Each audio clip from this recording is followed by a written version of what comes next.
समिति के अंदर जोगाराम जिसकी पोती नकल करते हुए पकड़ी गई, जवाहर बेगम जिसका दामाद जिसको सीबीआई ढूंढ रही है, और दिल्ली कूच का कार्यक्रम हमारा यथावत रहेगा, लेकिन उसकी तारीख का ऐलान हम कल करेंगे। बेटी गंगा में हाथ धो लो। कई आपके जो लोग हैं बीजेपी के, उन्होंने मुझे लग रहा है कि एसआई के जो अभ्यर्थी है इनसे मोटी रकम भी जो ट्रेनी है उनसे मोटी रकम भी भारतीय जनता पार्टी के नेताओं ने ली। अब हाईकोर्ट अपना फैसला क्या करे क्या नहीं करे, कोर्ट जाना है, उनका काम है। हमें इनके लिए लड़ना है। हमारा एक कमिटमेंट है कि राजस्थान के एसआई अभ्यर्थियों को न्याय दिलाएंगे।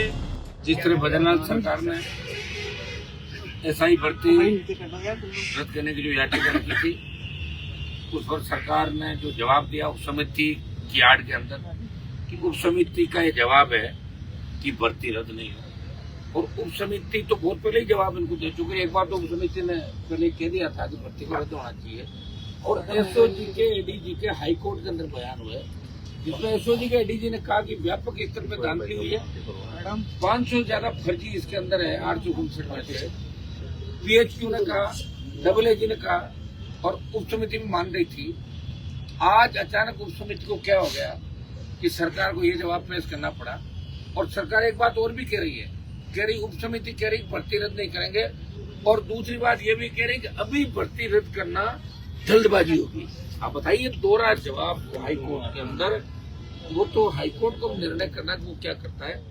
और इसके अंदर उप समिति की जो नाराजगी है वो व्यक्तिगत मेरे से नाराजगी उप समिति की, क्योंकि उप समिति के अंदर जोगाराम जिसकी पोती नकल करते हुए पकड़ी गई, जवाहर बेगम जिसका दामाद जिसको सीबीआई ढूंढ रही है, और जवाहर बेगम का भारी विरोध भरपूर इन इलाकों के अंदर। जब मैं परसों जाट आरक्षण को लेकर मैं गया था, और एक दो लोग ऐसे हैं जो व्यक्तिगत द्वेषता मेरे से उप समिति के अंदर रखते हैं, और जो लोग ऐसा ही भर्ती आंदोलन कर रहे थे रद्द कराने को लेके, वो लोग भी अब नहीं चाहते कि ऐसा ही भर्ती रद्द हो। क्रेडिट की लड़ाई है कि कहीं क्रेडिट हनुमान बेनीवाल को नहीं चला जाए, इसको लेके बीजेपी के लोग ये अंदर बात कर रहे हैं। और इसका पता इसी बात से लग सकता है कि जब हमने प्रधानमंत्री से समय मांगा, गृह मंत्री अमित हमें मिलने का टाइम दिल्ली से नहीं मिला, ये दुर्भाग्य है। और कल हमने राष्ट्रीय लोकतांत्रिक पार्टी की आपात बैठक बुलाई है कि आगामी निर्णय हमारा क्या होगा, इस नए सिरे से इस आंदोलन को कैसा खड़ा करेंगे। और दिल्ली कूच का कार्यक्रम हमारा यथावत रहेगा, लेकिन उसकी तारीख का ऐलान हम कल करेंगे कि ये दिल्ली कूच किस समय होगा। दिल्ली कूच को आसान नहीं है अपने सिटी बाजी में दिल्ली कूच हो गया, वहाँ हजारों लाखों लोगों के साथ हमें दिल्ली कूच करना है। कौन से पॉइंट से हम सभा करेंगे, किधर से कूच करेंगे, क्योंकि मान लो कहते हैं जयपुर से अभी कूच कर नहीं रोक लेंगे 500 मीटर बाहर। तो दिल्ली कूच बड़े प्लानिंग से किन किन तरीके से होगा, कौन कौन से मुद्दे होंगे, इनको लेकर हम करेंगे। निश्चित रूप से भारतीय जनता पार्टी के बड़े नेता, मैं तो कहूंगा कि कई जातियों का जिनका सिलेक्शन ज्यादा हुआ है यहाँ पे, उन नेताओं ने इसको जातीय आधार पर बना लिया। वो कह रहे हैं कि भाई हमारे जाति के तो 80-90 हो गए, दोबारा पता नहीं हो कि नहीं हो, तो बेटी गंगा में हाथ धो लो।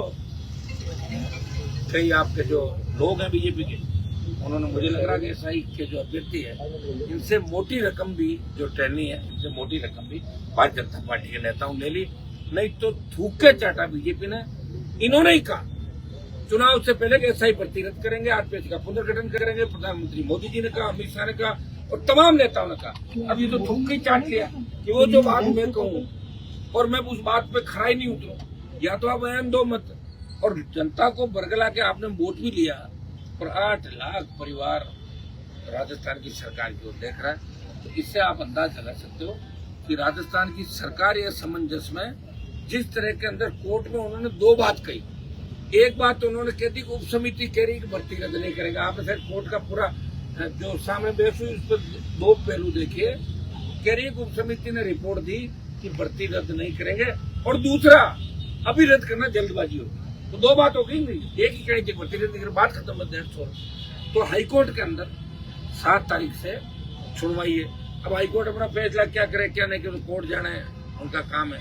हमें इनके लिए लड़ना है। हमारा एक कमिटमेंट है कि राजस्थान के एसआई अभ्यर्थियों को न्याय दिलाएंगे। हम ये नहीं कह रहे कि जो सही चुने हुए अभ्यर्थी है उनके साथ अन्याय हो, लेकिन वो पता कैसे करोगे आप सही गलत का, और कहाँ से पकड़ लेगी एसओजी? 500 का बता रहे, जब एक दिन में या 4 दिन में कहाँ से पकड़ लेगी इतने लोगों को? उसके बाद कौन सी मशीन है सुजीत पाल जो पकड़ लेगी? वहां पे तो एक के साथ 2 3 के साथ एक फ्री का सिस्टम चल रहा है। वहां पे तो चोर डाकू बैठे हैं सुजीत के अंदर। 4 को पहले ही निकाला था, जिनकी जांच चल रही है और मीडिया के अंदर खूब ही बातें चली। निश्चित रूप से राजस्थान के जवानों को लड़ना होगा और कांग्रेस बीजेपी मिलकर राजस्थान को लूट रहे, इसमें कोई दो राय नहीं।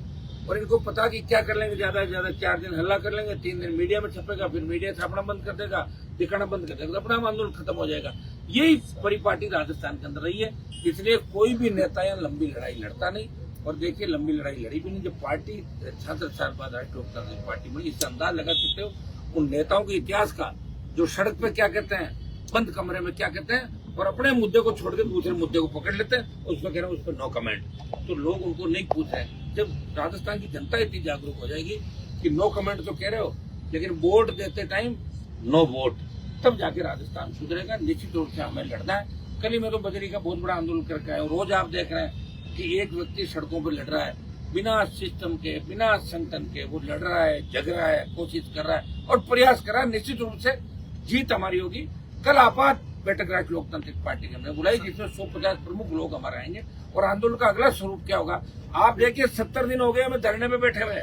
इस दरमियान हमने दूसरे धरने भी दिए। इस दरमियान हमने 1 लाख से ज्यादा जवानों की रैली करी, जेल भरो आंदोलन चलाया और यहाँ से हटे नहीं। सरकार हमें नहीं थका पाई।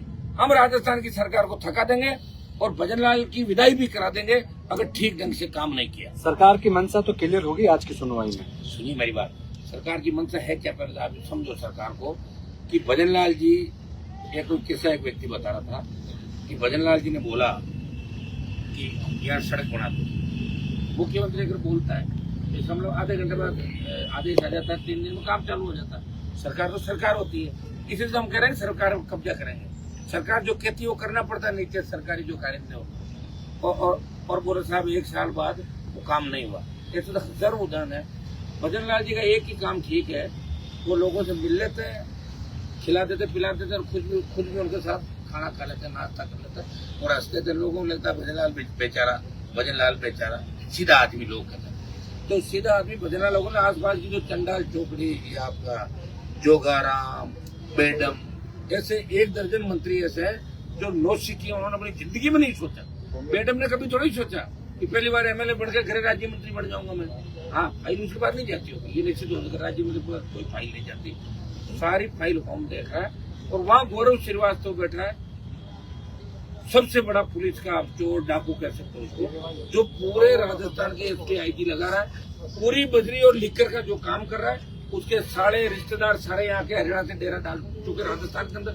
और 2 साल से गौरव ने सबसे ज्यादा कमाई की। गौरव ने एक कमिटमेंट कर लिया कि मैं भर्ती नहीं होने दूंगा, क्योंकि हनुमान बेनीवाल में बैठे और मैं जब नागौर एसपी था तो हनुमान जी ने मुझे तंग परेशान किया। उसने भी प्लेस पॉइंट बना रखा है। तो मेरे विरोधी जो चारों तरफ है, अब उनको एक ही लगता है कि अगर भर्ती रद्द हो गई तो हनुमान बेनीवाल का कद बढ़ जाएगा।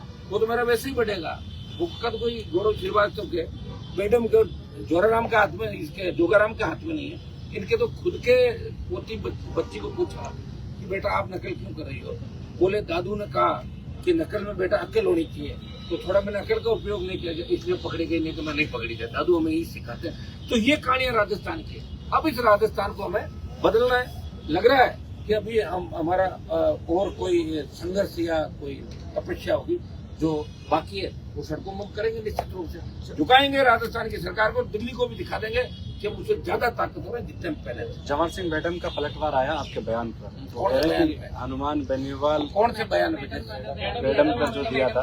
मैडम का क्या था? मैडम। अच्छा, वो पीछे से कहा, उनको सुनाई नहीं दिया था मुझे। उनका मैडम उनका मैडम हो गया, क्योंकि उनका आधा समझ नहीं आता ना कि अंग्रेजी में लोग बोलते मिस्टर मैडम नहीं जानते ना, मिस्टर मैडम जी, मैडम जी, ये तो मिलता जुलता को इसके अंदर ज्यादा क्या है, वो तो उनको ऐसा नहीं करना चाहिए। उनका कहना ये था कि जब से सांसद की वाइफ आ रही है तब से उनको मैडम कहने की आदत हो गई। देखिए, इस बीजेपी का तो हमारे मारवाड़ में तो लेना देना इनका नाम नहीं मिल रहा है। इनको आए तक जूते मरवाते थे बीजेपी के लोगों को, पटवा दिया थानों के अंदर।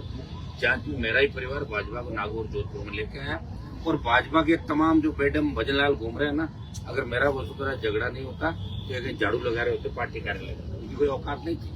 वसुंधरा को सड़कों पर लड़के मैंने ही उसका क्रेज खत्म किया और उसकी वजह से भजनलाल पैदा हुआ और मैडम पैदा हुआ। अगर वसुंधरा नहीं जाती तो ये कहाँ से आते हैं? तो इनकी तो उत्पत्ति याद होगी मेरे से हुई भाई। मेरे संघर्ष से ही तो भारतीय जनता पार्टी के अंदर एक नया युग आया। मुझे क्या पता था कि नए युग के अंदर इस तरह के लोग आ जाएंगे। अगर ये पता होता तो फिर मैं क्यों लड़ता? मेरे लड़ने की क्या आवश्यकता थी? लेकिन लड़ाई मैंने लड़ी है। और बेडम का बिना बीजेपी क्या है बताओ मुझे। आज मान लो हटाते हैं, कहते बेडम साहब आप जो इलाके में 15 से वोट नहीं आएंगे। बिना पार्टी के इनका कोई जनाधार नहीं। भजनलाल जी खुद की क्या स्थिति थी अच्छी तरीके से भजनलाल जी जानते। पार्टी कार्यालय के अंदर कौन सा काम ये करते थे, क्या इनकी स्थितियां थी। मुझे याद है 2002-3 के अंदर जब वसुंधरा आई थी और पार्टी कार्यालय के अंदर आती थी तो भजनलाल जी आगे होकर बार बार अपना नाम बताते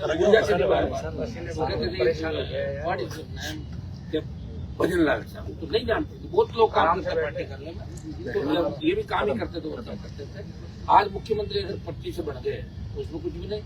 लेकिन ये राजस्थान और देश में संदेश चला गया कि कांग्रेस और बीजेपी एक है, इसमें कोई दो राय नहीं।